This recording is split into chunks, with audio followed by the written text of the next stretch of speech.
experiencia que viene reuniendo el Instituto de Salud del Niño de San Borja en estos 7 años de creación en los abordajes de tumores del sistema nervioso central.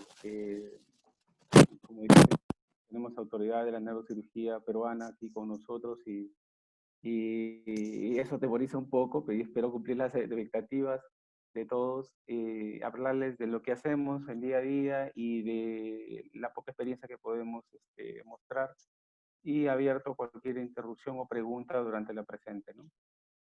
Bien, como ustedes saben, voy a hacer un recuento rapidito y luego hablar acerca de la experiencia propia. En realidad, los tumores, como todos saben, los tumores del sistema nervioso central son los, después de la leucemia y el linfoma, son los tumores más frecuentes en niños y son los tumores sólidos más frecuentes en la edad pediátrica, ¿no?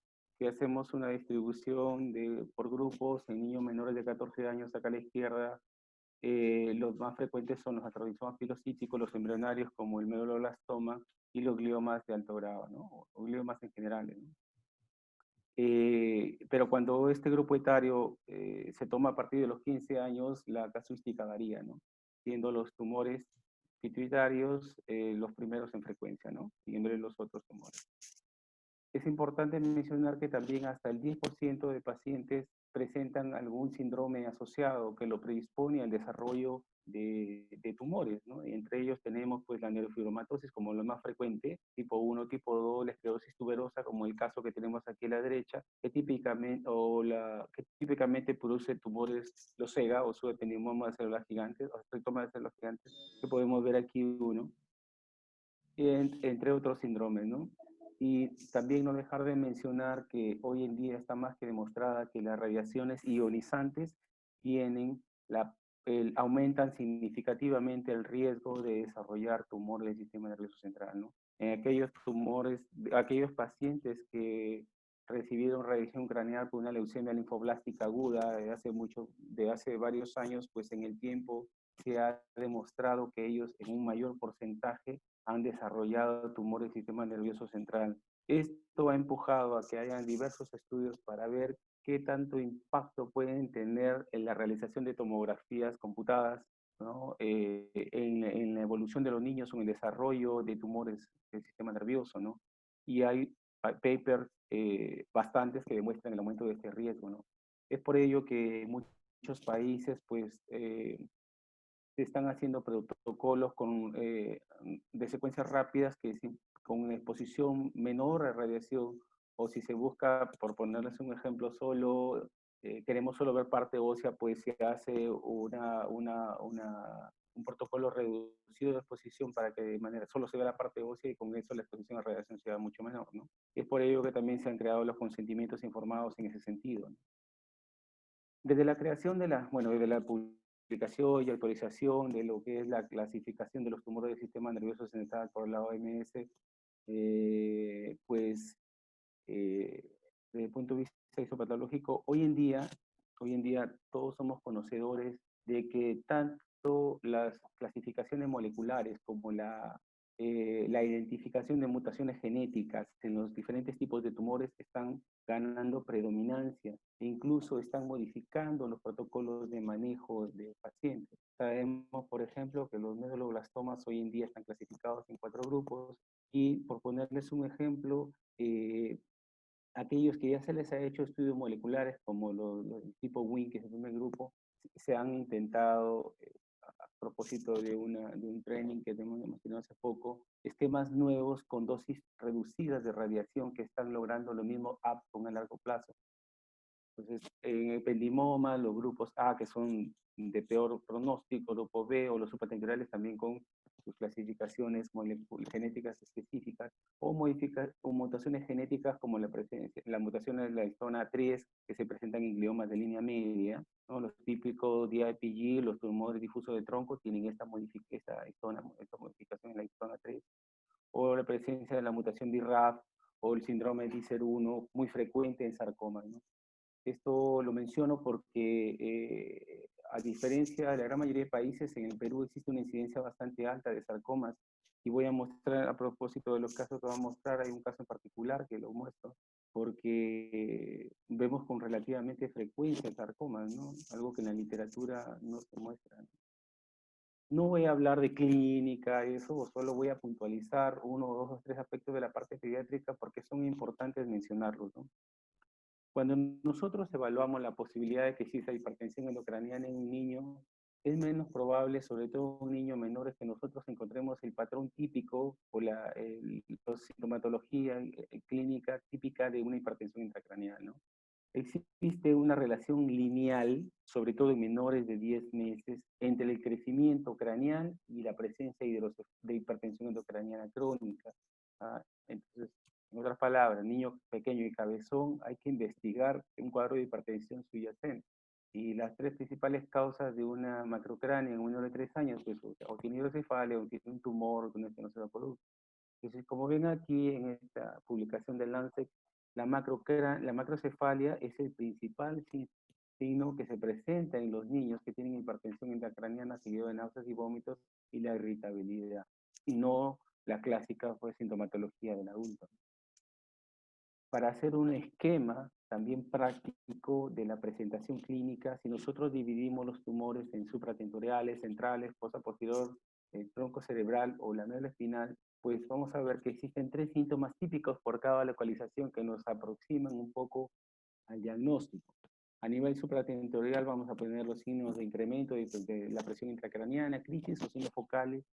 A nivel central, los típicos de la línea media, cefalea, anormalidades visuales, ¿no? Como los craniofaringiomas o los tumores que están localizados en la base anterior, náuseas y vómitos. En fosa posterior, la náusea y los vómitos de la cefalea, generalmente asociada a la presencia de hidrocefalo, anormalidades de la marcha o de la coordinación.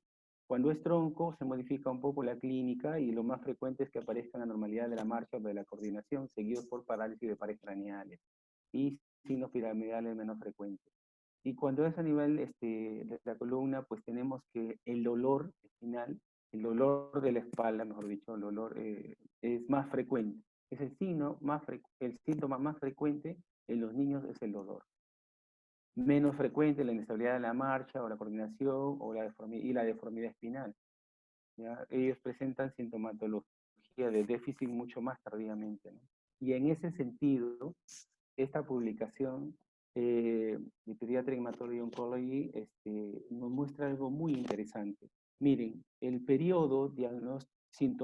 intervalo sintomático prediagnóstico en todos los tumores pediátricos en general es alto. En los tumores cerebrales en promedio, el periodo sintomático prediagnóstico es de 9 semanas. ¿Entienden? Un periodo bastante amplio, justificado en parte por el crecimiento del niño, por la mayor plasticidad, la mayor elastancia cerebral, que permite pues que muchas veces nosotros veamos niños con enfermedades avanzadas, evolutivas, o con lesiones monstruosas, literalmente hablando. Aquí a la derecha, por ejemplo, tenemos un caso que después, uno de los casos que voy a presentar de un niño que estuvo 8 meses con sintomatología y llegó con esta lesión intraespinal extensísima, ¿no? Entonces, y este niño estuvo siendo estudiado por muchísimas otras cosas hasta que se le pidió una resonancia y recién se pudo determinar la lesión. Entonces, este es un ejemplo claro, ¿no?, de que el intervalo sintomático prediagnóstico puede ser muy prolongado en los niños. Desde ese punto de vista, hay una iniciativa del INEM con quien estamos trabajando muy coordinadamente, de la cual tengo conocimiento, de que hay una aplicación que está en proceso para que exista una especie de diagnóstico para que sea muy fácil la identificación de la sintomatología de un paciente pediátrico que pueda tener la posibilidad, que pueda tener un tumor, y con eso masificar la posibilidad de diagnosticarlo, ¿no? Hacer un diagnóstico más precoz, ¿no? Eso sería es una idea muy interesante y muy buena, ¿no? Desde el año 2014 en que se crea el Instituto de Salud del Niño de San Borja, a mitad de año, junio, eh, el instituto ha tenido un crecimiento y un fortalecimiento como centro principal de referencia nacional en patología quirúrgica pediátrica. En el año 2014 tuvimos 24 tumores del sistema nervioso, en el año 2015 51, y a partir del año 2016 tenemos una media de 70 a 75 pacientes por año. Este año 2020, hasta el mes pasado, tenemos 25 casos, sin embargo, obviamente esto no refleja la realidad. Los 3 o casi 4 meses que han habido de pandemia, de restricción para la movilidad de las personas, pues han dificultado, a pesar de que estaba abierta la referencia, han dificultado la transferencia de esos pacientes a nuestra institución. Y es que no, y no es que no hayan existido casos, ¿no? Eso creo que tengo la plena seguridad, sino que es probable que estos pacientes hayan sido una letalidad secundaria a todo esto que está ocurriendo, ¿no? Lo cual es muy lamentable, ¿no? Pues esta casuística de 70, 75 casos por año, pues nos ha permitido tener un enfoque importante sobre el manejo de estas lesiones, ¿no? Las 5 principales lesiones que nosotros vemos en la institución son como siguen. En primer lugar, el meduloblastoma. En segundo lugar, los gliomas en generales de bajo o alto grado, los ependimomas. Los craneofaringiomas y los sarcomas aparecen como una quinta lesión en frecuencia. Como les dije hace un momento, eh, para la literatura mundial, los sarcomas tienen una incidencia muy baja, ¿no? Pero por alguna razón aquí en Perú tenemos no solo mayor incidencia, sino una, eh, una presentación de sarcomas muy agresivos, ¿no? Con la mutación genética de ICER1, ¿no? Solo voy a puntualizar 2 o 3 cosas sobre cada para ver aspectos más propios de la institución. Solo mencionar en meduloblastoma, pues mencionar la clasificación nueva, que la mencioné al inicio. Cuando un paciente tiene un riesgo bajo, esto es decir, que es un niño mayor de 3 años, que no tiene lesión residual, que no tiene metástasis, y se hace una resección completa de la lesión, entonces el paciente tiene, y bueno, y recibe el tratamiento oncológico completo, el paciente tiene una posibilidad de sobrevivir de 70% a 5 años, ¿no? Entonces, miren, el pronóstico es muchísimo más favorable de lo que puede pensar. Y es importante también mencionar aquí que si nosotros que debemos tratar en lo posible de que el paciente sea intervenido teniendo eh, no solo resonancia craneal, sino también una resonancia espinal previa. Porque hasta el 40% de pacientes pueden tener ya una lesión metastásica, como podemos ver aquí al inicio, ¿no? Aquí se ve muy bien el nódulo, pero muchas veces no vemos ese tipo de metástasis, sino vemos simplemente una captación leitomeningia patológica. Cuando la resonancia espinal la hacemos después de la cirugía, esta puede mostrar un falso positivo, sobre todo si es en las siguientes 2 semanas de la cirugía. Por eso es que si realizamos una resonancia espinal después de realizar la resección del tumor de fosa posterior, esta resonancia se sugiere que sea después de 2 semanas. Igualmente estamos tratando en la medida de lo posible que la resonancia posoperatoria sea en las primeras 72 horas para poder ver la realidad, el grado de resección tumoral, ¿no? De manera fidedigna, sin que se vea interferido la señal por el proceso inflamatorio y el sangrado propio de la cirugía, ¿no? Las imágenes que estoy mostrando todas son imágenes de nuestros casos. En el caso de los ependimomas son lesiones pues muchísimo más extensas, suelen ser más extensas, más agresivas, más infiltrativas, suele seguir los corredores naturales, como están aquí metiéndose en el agujero magno, aquí en el Luschka, en el lado derecho, o suelen tener calcificaciones. Es uno de los 3 tumores que más frecuentemente se calcifican en el sistema nervioso, ¿no? La sobrevida es algo menor que los meduloblastomas, pero igualmente, si el paciente sigue casi los mismos parámetros que mencionaba previamente, pues estos pacientes tienen un buen pronóstico, una buena sobrevida a los 5 años. Aquí cabe mencionar una cuestión importante. De manera clásica, si podemos decirlo, nosotros pensamos de que los pacientes tienen que tener 3 años o más para que recién sean tributarios de radioterapia. El gol estándar de tratamiento de los ependimomas es solo cirugía más radioterapia. La quimioterapia no funciona. O en un grupo muy selecto, con esquemas muy agresivos, tienen un resultado variable, ¿no? Entonces, existen esquemas de radioterapia modificados para los grupos etarios menores a 3 años, y estamos hablando de edades desde los 18 meses. Entonces, estos niños sí pueden recibir radioterapia a partir de los 18 meses con esquemas modificados, ¿no? Respecto a los pilocíticos, bueno, son lesiones, es el típico nódulo, es el típico quiste con un nódulo mural captador, ¿correcto? Eh, la resección puede llegar a ser curativa y si hay recurrencia, que puede existir recurrencia, la reintervención siempre es la primera opción, ¿no? La sobrevida es bastante alta. En el caso de los astrogliomas de vía óptica, este también este tipo de tumor es un tipo de tumor que implica muchos retos en el manejo.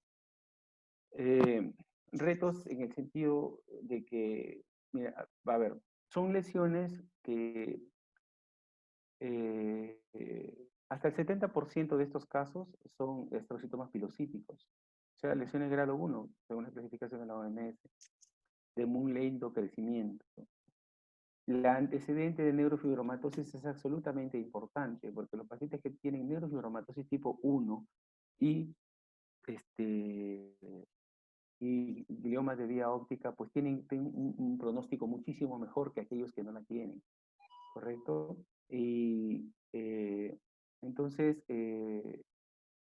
las lesiones pueden ser, como le digo, o sea, el manejo de estas lesiones pueden a veces ser bastante un reto y ser complejas, porque a veces son tan extensos que la tentación de querer operarlos siempre está presente, ¿no? Lo que sí debemos, en realidad, hoy en día existen esquemas bien establecidos de quimioterapia y radioterapia que pueden ser la primera línea en el manejo de estas lesiones antes que de la cirugía. No es la cirugía la primera indicación para este tipo de lesiones, salvo en condiciones puntuales, ¿no? Si tenemos que manejar una hidrocefalia asociada a esta lesión, sí. Si tenemos que, y solo en el caso de lesiones eh, unilaterales que producen una proptosis ocular muy significativa y que este paciente ya tiene pérdida de la visión de ese ojo, sí está indicada la cirugía. En los otros casos, en realidad, es muy dudosa la indicación quirúrgica y solo en aquellas masas en las cuales existe una invasión hacia el ventrículo, una exéresis transcariosa de la parte dorsal del tumor podría ser beneficiosa, ¿no? Pero como les repito, hoy en día los nuevos esquemas de quimioterapia y de radioterapia apuntan a que estas lesiones se manejen en primera línea con un manejo oncológico y no con cirugía. Son incluso se puede iniciar el tratamiento solo con imágenes. En muchas instituciones las imágenes son tan típicas que no requieren de una biopsia, ¿no? Eh, esta es una lesión bastante compleja, los gliomas de línea media son lesiones complejas y de mal pronóstico. La sobrevida a los 2 años es menos del 10%. Realizar o no realizar una biopsia, en realidad, pues digo, también las imágenes son típicas, sobre todo las imágenes de los gliomas difusos de tronco son muy típicas. Y si bien en la gran mayoría solo se hace una biopsia, existen reportes limitados de casos en los cuales un debulking de la lesión aparentemente mejora la sobrevida en 6 a 9 meses, ¿no? Como le digo, esto es algo discutible, hay lugares donde es muy conservador, solo hacer una biopsia y van a radioterapia y quimioterapia, como en lugares donde sí se tiende a hacer un debulking central de la lesión, ¿no? Pero esta siempre va a ser un tema de discusión, este tipo de lesiones que en definitiva son de mal pronóstico, ¿no?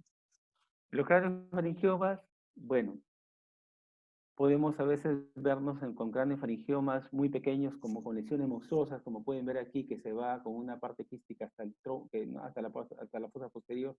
Miren, una lesión extensísima que en un solo abordaje es imposible poder hacer una resección amplia. Pero, y este también el craniofaringioma también es una lesión que implica un reto en su manejo. Son pacientes muchas que no solo tienen el tumor, tienen muchas veces muchísimas cosas asociadas. Tienen trastornos hidroelectrolíticos, tienen desórdenes hormonales, tienen hidrocefalia, están ciegos, etcétera, ¿no? Y con unos padres que vienen con una expectativa increíble. Entonces, estos pacientes son complejos porque tienen una elevada posibilidad de recurrencia y la agresividad de la cirugía va asociada a una elevada morbilidad y porque también la recomendación actual es que se haga un manejo multimodal debido a que eh, eh, siempre es mejor tener o permitir que un niño crezca y manejar el aspecto hormonal de un niño, de un adolescente o de un adulto, que tener un niño pequeñito y tener que darle soporte hormonal, ¿no? Siempre es más complicado. Entonces, eso es por ello que, sobre todo en lesiones tipo quísticas, en las cuales más del 40% o más del volumen total del tumor, eh, cuando está presente esta característica, pueden ser tributarios de manejo intratecal con interferón, ¿no? El otro caballero, Brasil, tiene una experiencia importantísima de esto, con control de la lesión quística por larga data, permitiendo crecer al niño. No, no es un tratamiento curativo, paliativo, es parte del manejo multimodal y es una combinación entre cirugía, quimioterapia, radioterapia, ¿no? Entonces, siempre será un caso complejo el manejo de un cráneo canizón. Y finalmente, los sarcomas, como les mencioné, la incidencia en términos generales es menor del 1%, pero aquí en Perú, en el caso de nosotros, alrededor del 5% de todo, perdón, es la quinta patología de todos nuestros casos. Y son en promedio 5 a 6 casos por año de los 70, 75 casos que tenemos, ¿no? Son lesiones muy agresivas, ¿no? Miren aquí cómo erosionan el hueso, aquí invaden el hueso, invaden estructuras vasculares como el seno sagital, todos estos tres son del mismo caso. La resección a veces puede ser difícil, muchas veces hay que hacer reemplazos durales, hay que trabajar con el seno, a veces es imposible resecar la parte del seno. La gran mayoría de ellos nos han venido con sangrado espontáneo, como el que les voy a mostrar en este momento. Y como les repito, y son muy agresivos y tienen una elevada tasa de recurrencia. La recurrencia va por arriba del 50%, 50-60% de los casos. Hemos tenido la oportunidad en 4 o 5 casos de reintervenir a los pacientes, en dos de ellos en dos oportunidades, debido a que eh, por una u otra razón, ya sea de índole clínico, burocrático, etcétera, se ha retrasado el inicio de su manejo oncológico y se ha tomado una imagen porque el paciente presentó alguna clínica de descompensación y tenemos una lesión similar o igual a la que tuvo, ¿no?, inicialmente. Entonces son lesiones que requieren un manejo muy pronto. La clásica recomendación del inicio del manejo oncológico, de quimioterapia, radioterapia, de las 4 o 6 semanas después de la serie de tumores, en ellos cambia. En los sarcomas, la sugerencia es que la quimioterapia ya inicie tan pronto como 2 semanas después de la cirugía, ¿correcto? Y después ya se planifica alrededor de las 4 semanas ya la radioterapia. Entonces, eso hace que este es uno de los tumores que nos reta a nosotros en ser más eficientes en el manejo de los casos, en la referencia, en la logística, en el apoyo interinstitucional, ¿no?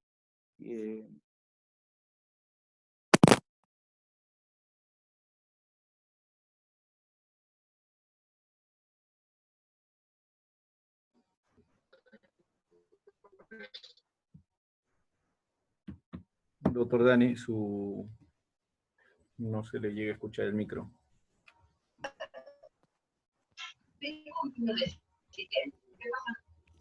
¿Escuchas ahí? Ahí sí, mejor, doctor.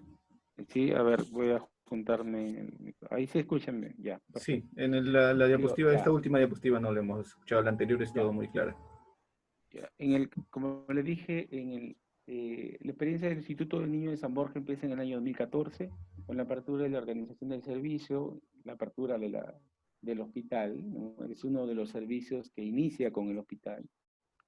La oferta hospitalaria se incrementa en el año 2015, duplicándose y luego triplicándose la oferta hospitalaria. Actualmente se manejan las 35 camas del servicio, fuera de las camas de UCI, que tenemos una UCI nuestra, una neuroquirúrgica de 10 camas. Entonces es un total de 45 camas que manejamos para todos nuestros pacientes. Se ha ido poco a poco estableciendo un equipo multidisciplinario y el establecimiento de una colaboración interinstitucional con el INEM. En este sentido, quiero mencionar algunas cosas. ¿no? Nosotros contamos con oncólogos en el hospital y eso nos ha permitido fortalecer nuestro manejo, pero sobre todo ha permitido que junto con el personal del INEM, con oncólogos, radiólogos, patólogos del INEM, como el doctor Casavilca, formemos un grupo de neurooncología, que le hemos puesto Neuroonco en San Borja, y los pediatras del servicio, etcétera, todas las personas involucradas en el proceso de atención del paciente, para poder agilizar con ellos la referencia del paciente, ¿no? El flujo de transferencia del paciente de nuestra institución al INEM, y de manera que pueda permitir pues, que los pacientes no se pierdan, que los pacientes reciban su manejo oncológico en la medida de lo posible dentro del tiempo que uno espera, ¿no? Le, eh, por ponerles un ejemplo, si nos vamos a la estadística mundial, de los 300.000 casos de cáncer que suceden en el mundo, el 80% suceden en países pobres, 20% en países ricos. Pero la mortalidad, si hablamos de pobre pronóstico, el 80% de niños se mueren en los países pobres y solo el 20% en los países ricos.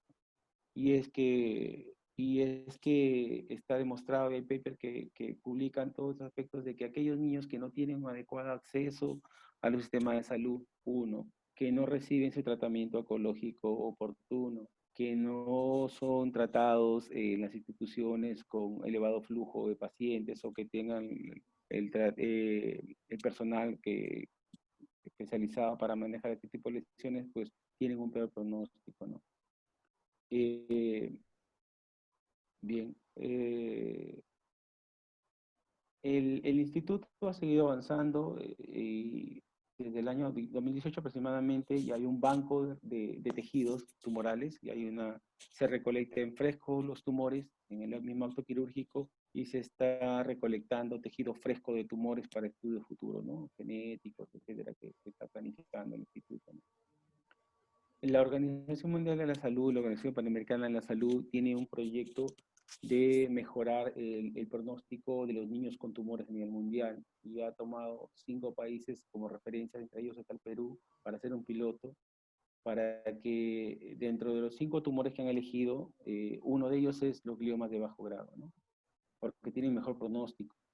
Entonces, eso ha hecho que el MINSA cree un comité de tumores cerebrales en niños en los cuales participamos y que estamos ya desde hace algunos meses haciendo reuniones para coordinar trabajos de investigación, un trabajo con Sanjuk, que aquí lo voy a mencionar, que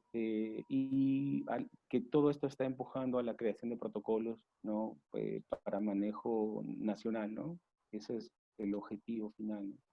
Y en fin, la idea de lo que es la creación de la apps, entre otras cosas, ¿no? En el Hospital San Lluc, en el mismo sentido, en el mismo panorama, también está tomando como referencia este plan de la OMS, pues el fortalecimiento y el desarrollo de trabajos de investigación, etcétera, con diversos países. Les explico rápidamente. Nosotros aquí lo comanda el INEM. Nosotros somos partícipes de una training primero virtual en neurooncología pediátrica y luego fue presencial, tanto en neuroimágenes como en neurooncología. Y fuimos a Memphis y estuvimos toda una semana ya con 7 países que participamos. Esto fue el punto de partida para la creación del GAP, ¿no? Que es la Global Alliance for Pediatric Neuro-Oncology, que es una alianza que busca en la misma línea, ¿correcto? Mejorar con nuestra logística, nuestros insumos, con lo que tenemos en nuestros países, nuestro pronóstico en los niños con tumores cerebrales. Entonces, en ese sentido, estamos haciendo intercambios académicos, estamos haciendo discusión de casos, ya se ha hecho una publicación, etcétera.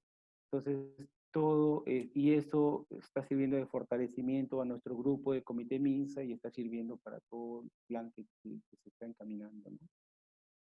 El tratamiento quirúrgico de los tumores está enfocado en 4 líneas, si podemos decirlo, ¿no? Si tenemos un tumor o si tenemos un hidrocéfalo asociado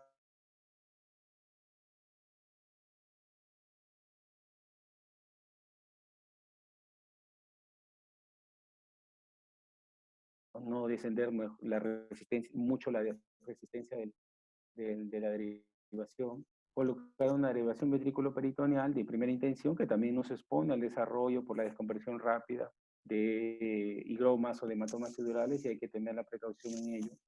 O desde hace no mucho la tendencia a realizar tercera ventriculostomía endoscópica, porque esta reduce la posibilidad de hidrocéfalo posoperatorio de 27 a 6%. En términos generales, el 80 al 85% de pacientes con hidrocéfalo asociado a tumores de fosa posterior no requieren de una derivación después de la remoción del tumor, porque la hidrocefalia es básicamente obstructiva.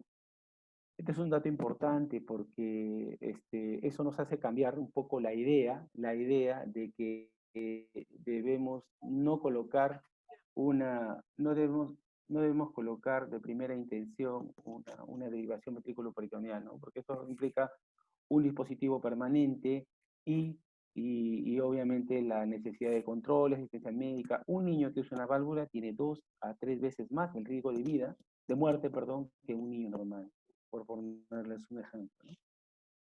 La segunda razón de tratamiento quirúrgico desde el punto de vista de los tumores es la obtención de tejido para histopatología y para diagnóstico molecular, hoy en día importante, ¿no? La tercera razón es por beneficio oncológico, ¿no? O sea, sacar el tumor significa mejorar la sobrevida del paciente, significa tener una sobrevida libre de enfermedad también mayor. Y el otro beneficio que hoy en día está mucho más en boga y que con el desarrollo de la cirugía de epilepsia pues se ha fortalecido, es el beneficio neurológico en el control de las crisis, ¿no? Aquí tenemos un video en el cual hacemos una biopsia endoscópica de un tumor de región pineal y en el primero que es donde estamos haciendo una tercera ventriculostomía, ¿no? Entonces, bien, seguimos. Como saben, la resección del tumor ha sido, es y creo que será por mucho tiempo el factor más importante para el pronóstico a largo plazo. Esto siempre va a estar limitado por la relación tumoral con estructuras funcionalmente importantes, el grado de infiltración del tumor, la presencia de diseminación, como la metástasis en gotas, ¿no? El objetivo siempre va a ser pues, la resección completa, sin secuela o con secuela mínima, ¿no? Tolerable, ¿no? Esto no aplica para tumores donde la eficacia de la terapéutica adyuvante es elevada o en tumores área elocuente, ¿no? Si estamos hablando de un germinoma, pues obviamente la resección quirúrgica no está indicada, ¿no?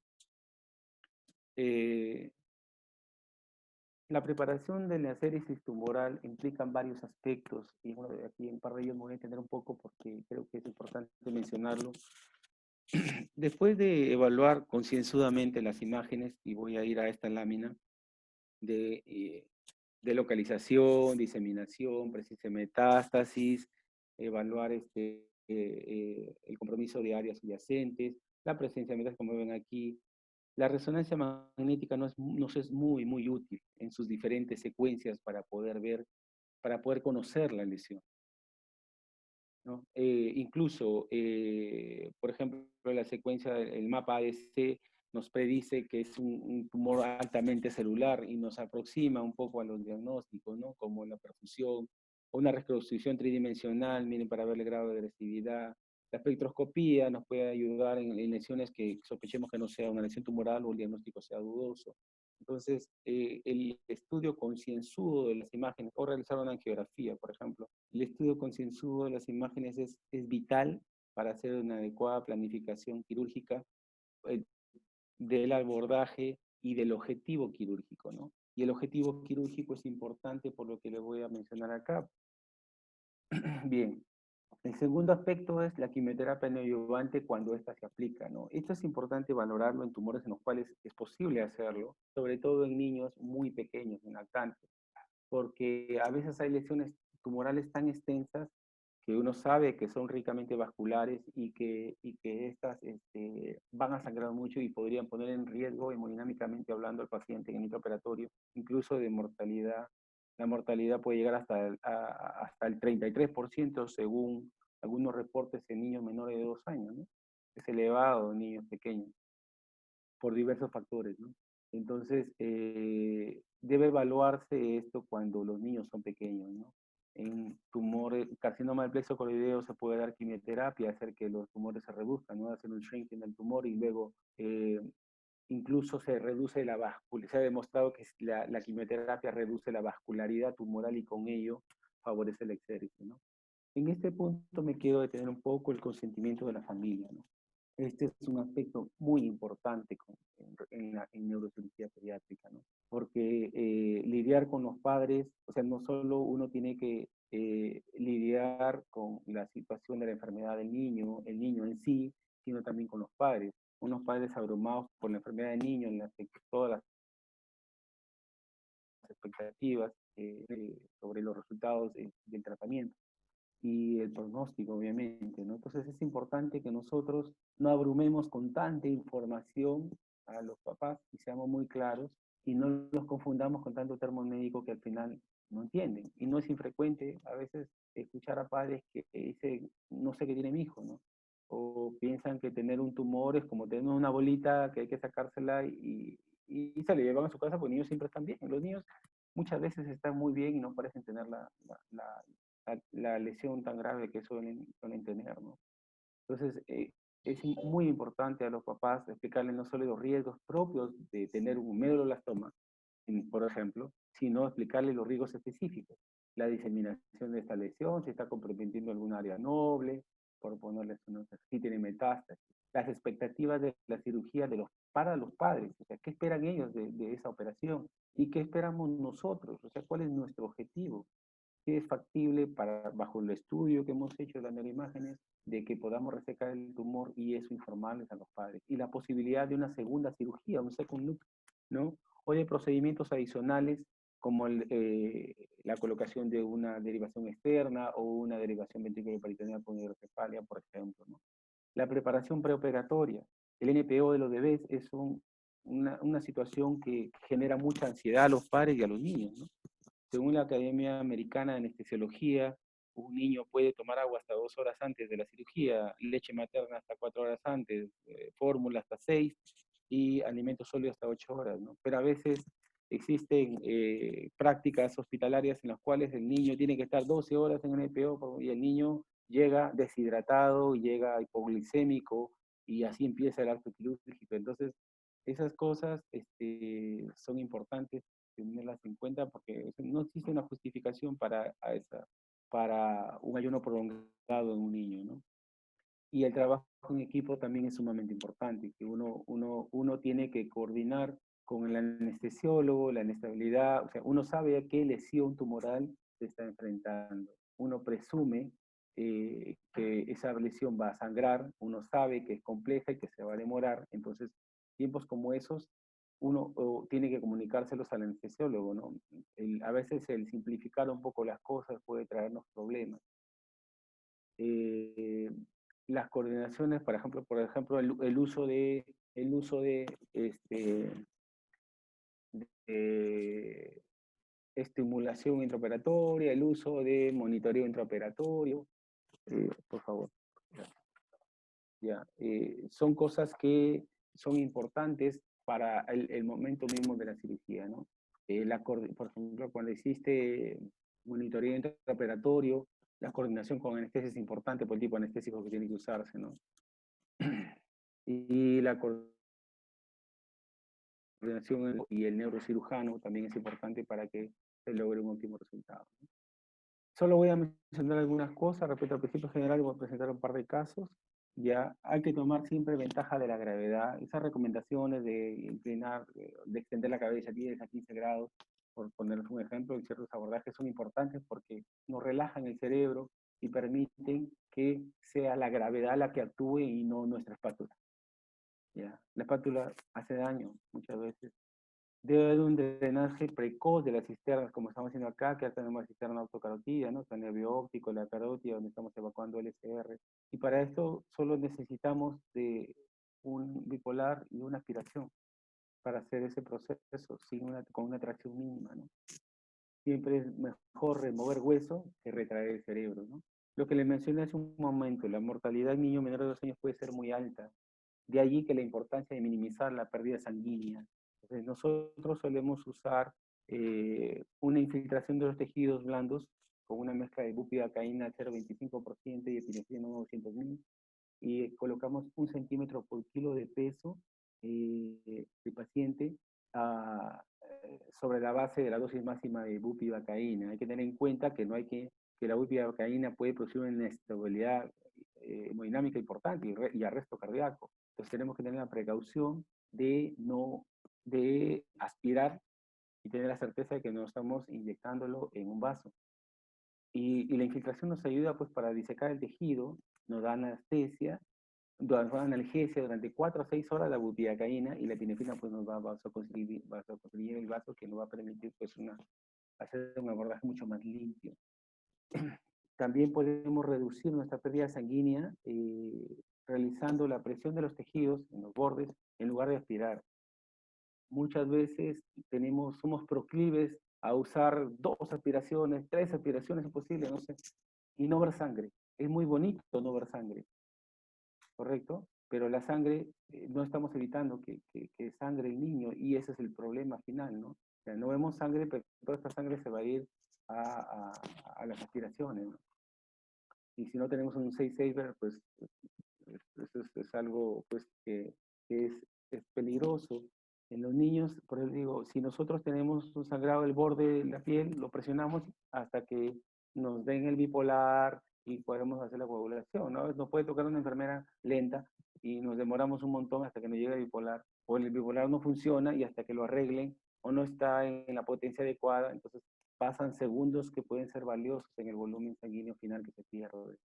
O si tenemos un seno que desgarramos o una vena aberrante, un seno venoso en la dura, pues lo presionamos y evitamos el sangrado, mientras que tenemos instrumentos, material para hacer la hemostasia adecuada.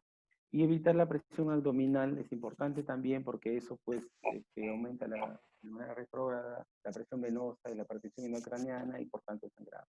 Minimizar la pérdida de calor también es absolutamente importante en los niños pequeños. Una hipotermia nos puede dar acidosis, y un niño en acidosis nos puede hacer paro cardíaco. Sacar a un niño de un paro cardíaco estando en acidosis es sumamente difícil, y el niño puede morirse de eso, ¿no? Entonces usar mantas calientes, el aislamiento térmico con una bolsa más que simple, una bolsa común y corriente, hasta una bolsa roja de esas que se utilizan hospitalarias puede ser más que suficiente. En niños pequeños, si no trabajamos sobre la cabeza, cubrir la cabeza nos ayuda a no perder mucho calor, porque sabemos nosotros de que el área de la cabeza constituye un porcentaje importante del área corporal, ¿no? Usar manta térmica o calefacción en lo mejor de los casos, ¿no? Entonces, esta es una fórmula importante, útil, que es una fórmula de la máxima pérdida sanguínea permitida, ¿no? Y se estima sobre la base del volumen sanguíneo que uno cree que tiene el paciente, ¿no?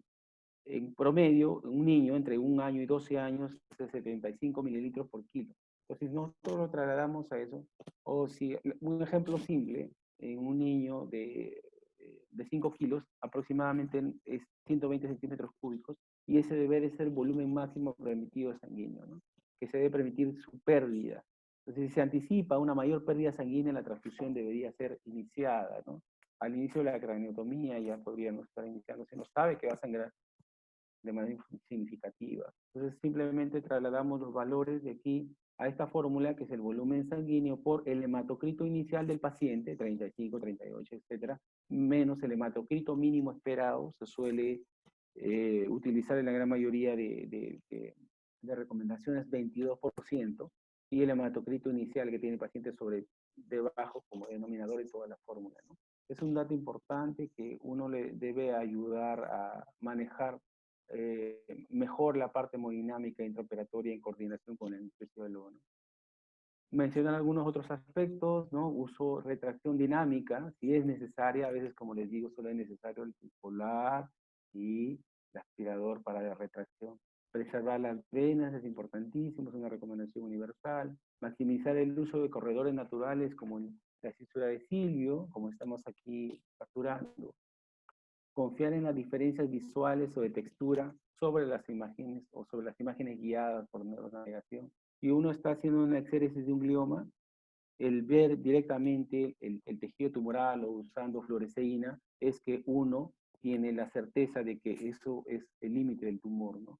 No la imagen guiada. Muchas veces eso puede ir a favor o en contra, ¿no? Usar la técnica de 4 manos que significa a 2 cirujanos a la par operar, ¿no? Dos a la par, los dos adiestrados, los dos en coordinación, en sincronía, ¿no? Entonces siempre es importante, y esa es la tendencia, a que se formen parejas quirúrgicas que permitan pues esa facilidad quirúrgica, ese adiestramiento conjunto, y obviamente reducir tiempo, reducir la curva de aprendizaje, todo eso en beneficio de la cirugía del paciente, ¿no?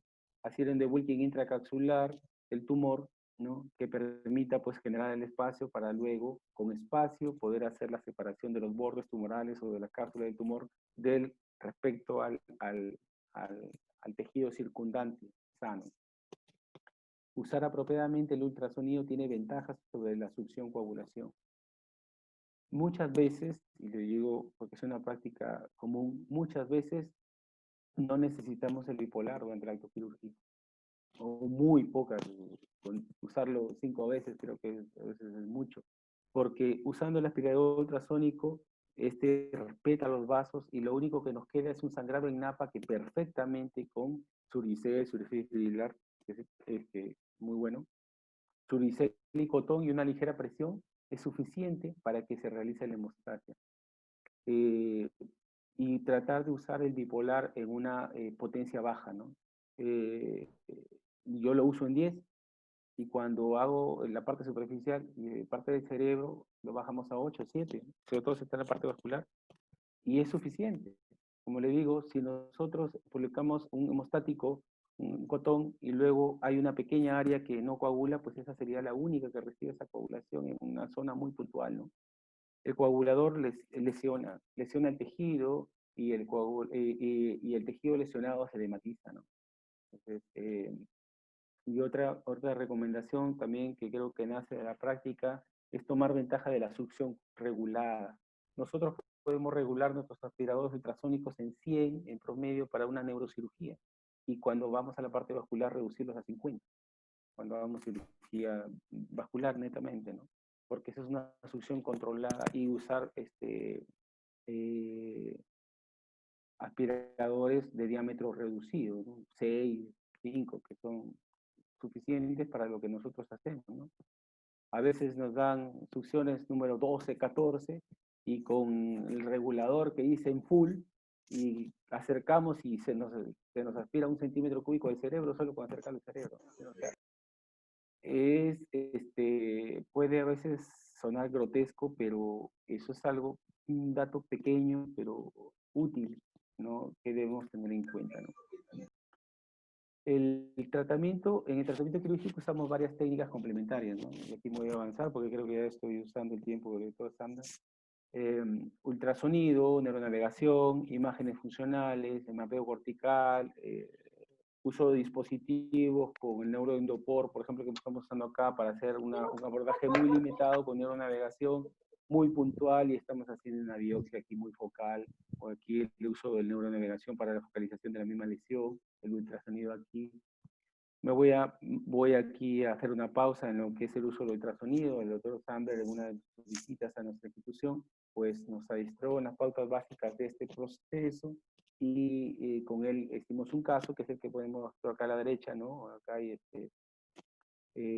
un meduloblastoma focalizado, miren, acá está el tentorio, los ventrículos laterales, el plexo se ve aquí muy bien, ecogénicamente hablando, y miren cómo después de la resección, cómo los bordes quedan libres, ¿no? Nosotros revisamos esta área de aquí porque pensaba que era tumor, pero al final era todo suricel fibrilar, que brilla mucho, por cierto, es suricel fibrilar y no había residuo del tumor.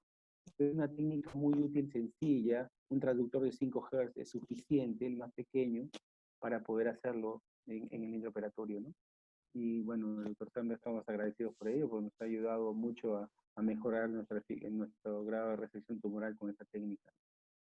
Los abordajes siempre, como les dije, parten de una evaluación concienzuda de las imágenes, y pueden variar en base a la localización del tumor, ¿no? Yo quiero mostrarles acá un par de casos de evaluaciones. Este es el caso que hemos manejado hace 2 semanas. El niño ya está ahorita actualmente en INEN y la próxima semana inicia quimioterapia. El paciente tiene 11 años, vino con 3 meses de enfermedad, con una lesión tumoral en la frente, aquí de un crecimiento progresivo asociado a cefalea intermitente. En las últimas 2 semanas antes de llegar al instituto, empezó con náuseas y vómitos, fue hospitalizado en un hospital allá del norte del país y luego fue referido a nosotros. Él viene con esta lesión, con una tomografía que mostraba la erosión, mire, de toda la bóveda craneal, la resonancia mostraba una lesión sólida, correcto, extensa, extra intracraneal con un edema vasogénico y un efecto de masa importante. Y miren, un angioten de este mismo paciente mostraba pues una lesión ricamente vascular con un vaso aberrante que iba de la cervical anterior acá hasta nutrirlo, ¿no? Tenía una vascularidad muy, pero muy importante. Nosotros hicimos un abordaje coronal unilateral, pero la craneotomía nos extendimos un poco hacia el lado contralateral, era un poco difícil distinguir si la lesión se extendía hacia el otro lado, pero después vimos que sí en el intraoperatorio y fue necesario abrir la hoz cerebral. Entonces vimos, mire cómo se extendía debajo del cuero cabelludo, cómo estaba la lesión, su exposición y luego, bueno, lo resecamos. Aquí pudimos ver de que esta lesión infiltraba la hoz y invadía el lóbulo frontal contralateral. Entonces fue coagulada, fue abierta, resecado parcialmente la hoz aquí y nos fuimos hacia el otro lado y sacamos toda la parte o toda la lesión que fue visible a nuestros ojos y que aparentemente habíamos dejado sin nada, ¿no? Entonces nosotros decidimos hacer como ustedes ven aquí, aquí ven, el niño vino con este defecto craneal, miren. Todo esto que está aquí, que yo estoy rodeando, era defecto que el tumor había hecho.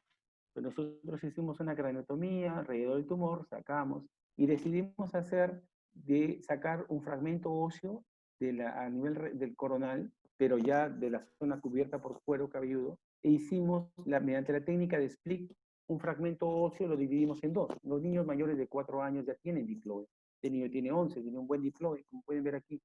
Entonces, por la mitad dividimos el hueso y la mitad pusimos aquí en la zona donde había el defecto craneal y la otra fue hacia la parte posterior que aquí fue desplazado por la esponja hemostática que, que, que se ha hinchado y nos ha removido, pero luego esto regresa a su lugar. Y miren cómo se ve aquí, cómo quedó el defecto craneal, ¿no?